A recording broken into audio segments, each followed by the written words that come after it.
Lorsque j'avais environ 30 ans, j'ai fait un rêve plus que bizarre. J'étais devant une maison, probablement la mienne, parce que les rêves, quelquefois, c'est comme ça.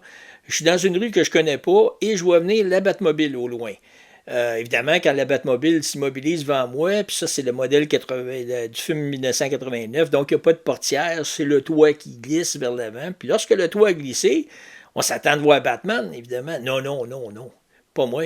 J'ai vu ma grand-mère qui n'a jamais conduit d'auto, qui a jamais eu de permis de conduire, puis elle me demande tout bonnement Salut mon petit homme, veux-tu un lift?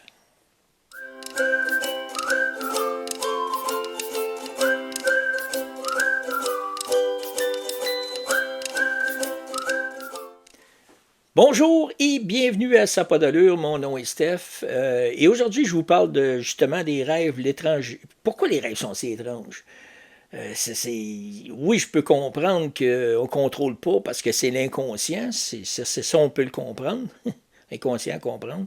Mais quand même, une personne est logique. Disons, à la base, on essaie toujours de trouver une façon logique de voir les choses, de faire les choses. Pourquoi, lorsque l'on rêve, c'est complètement stupide? On tombe dans une maison qu'on ne connaît pas, des gens qu'on ne connaît pas, ou qu'on n'a jamais vu, mais en fait, on pense qu'on les connaît. Bref, tout est mélangé là-dedans. Il n'y a jamais rien qui a du sens. Pourquoi?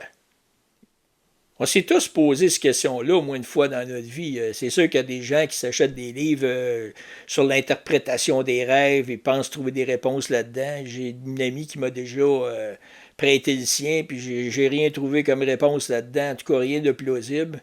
Je juge pas les gens qui s'en servent puis qui aiment ça. Tant mieux pour vous si vous avez des réponses. Moi, j'en ai jamais trouvé là-dedans. Mais ce qui est important à comprendre dans tout ça, c'est que la moyenne des gens vont dormir 7 heures par nuit. Puis c'est dans ces 7 heures-là que le sommeil a des phases. Il y a 5 phases en fait. Je vous les explique tout de suite. La première phase, c'est l'endormissement. Ça, c'est composé de deux stades en fait. Il y a la somnolence, puis ça devient l'assoupissement. Puis avant de s'assoupir, ben, le rythme cardiaque ralentit, puis c'est là qu'on tombe dans la somnolence finalement. Bon. Vient ensuite le sommeil léger. Lui, il occupe 50% du temps du sommeil total. Ben, pendant cette période-là, on dort, mais on est très sensible à ce qui se passe autour, les petits bruits ambiants et tout. Vient par la suite, en troisième lieu, le sommeil lent profond. Ça, c'est l'activité qui ralentit fortement pour préparer au sommeil profond. Ah bien évidemment, vous avez compris que ce qui en suit, c'est le sommeil profond. Bon, ben, durant cette période, tout le corps et le cerveau sont endormis. Ça, c'est la phase la plus importante du sommeil parce que c'est elle qui permet de rattraper toute la fatigue physique. Et finalement vient le sommeil paradoxal. Puis ça, c'est le stade où le cerveau émet des ondes et la respiration devient irrégulière. Bien qu'on ait l'impression qu'on puisse se réveiller, on se trouve encore dans un sommeil profond. Puis ça, cette phase-là, ça prend environ 25% du temps de sommeil. Puis ça, c'est justement cette phase-là qui habituellement devrait faire que les rêves vont se présenter. C'est là qu'intervient des rêves le plus souvent possible. Pourquoi on rêve? C'est vrai, ça sert à quoi en fait un rêve?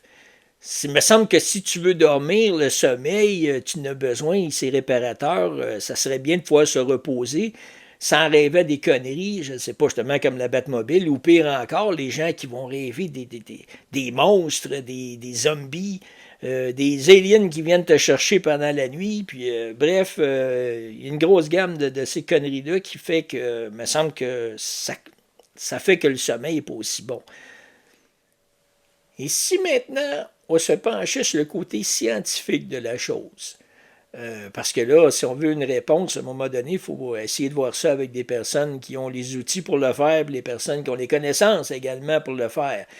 Évidemment, est-ce qu'on n'a jamais trouvé une bonne réponse? Est-ce qu'on a vraiment trouvé la réponse? Il y a eu une nouvelle étude en 2021 qui apportait des hypothèses pour expliquer pourquoi nous rêvons et surtout pourquoi nos rêves sont si étranges. Selon un certain Eric Howell, qui est professeur en neurosciences à l'université de Tufts à Massachusetts aux États-Unis, ben lui, il plaide une nouvelle théorie, celle du cerveau surajusté. Voilà ce que ça comprend. Ce chercheur-là, lui, utilise l'intelligence artificielle. C'est une technologie qui est inspirée du fonctionnement du cerveau humain puis de ses réseaux de neurones. Bon, ça, cette technologie-là, ben, ça a ses limites. Fait que, au bout d'un moment, l'IA commence à supposer que l'ensemble des données qu'elle contient constitue une représentation parfaite de ce qui advient. Puis c'est là, à un moment donné, que ça vient le bordel. Ça fait que les scientifiques parviennent à résoudre un problème en induisant un certain chaos dans les données ou en faisant en sorte que certaines données soient ignorées au hasard. Ça, en gros, globalement, ça veut dire tout simplement qu'ils n'ont aucune calice d'idées. Je veux dire, c'est des suppositions. C'est sûr que ça apporte une certaine lumière, mais encore là, il n'y a pas de certitude là-dedans. Est-ce qu'un jour, ils vont trouver une certitude? Je ne suis pas certain, je ne penserais pas, non. Mais en tout cas, au moins, il y a certaines explications qui se donnent à partir de ces technologies-là. Ce que je peux comprendre concernant les informations de ce docteur-là, c'est que notre cerveau, lui, il trouve que notre quotidien, le train-train quotidien, est banal. Donc, il a besoin de plus. Je ne sais pas pourquoi, mais en tout cas, il en a besoin.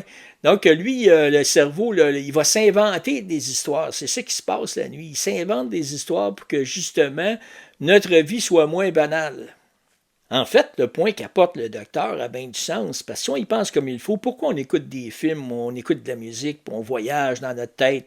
C'est pour sortir du train-train quotidien, c'est pour s'apporter peut-être une montée d'adrénaline, je ne sais pas, mais on a besoin de toujours pousser les choses plus loin, de se faire des accroires avec justement des histoires d'amour, puis toutes sortes de choses, pour que justement notre cerveau se nourrisse de façon extraordinaire. Ça a du sens, dans le fond.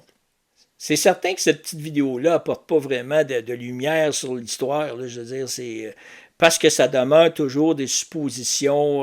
C'est certain aussi que l'être humain évolue et dans cette évolution-là apporte de nouvelles réponses où on va plus loin, que ce soit pour l'espace, que ce soit dans n'importe quelle chose. Et le rêve en fait partie. C'est certain que c'est bon. Mais il en demeure pas moins qu'on est loin d'avoir les réponses. Puis est-ce qu'un jour on va les avoir? Je ne suis pas certain. Voilà, j'espère que vous avez aimé cette petite vidéo. Merci d'être passé et on se dit à très bientôt. Et d'ici là, bien, portez-vous bien. À la prochaine!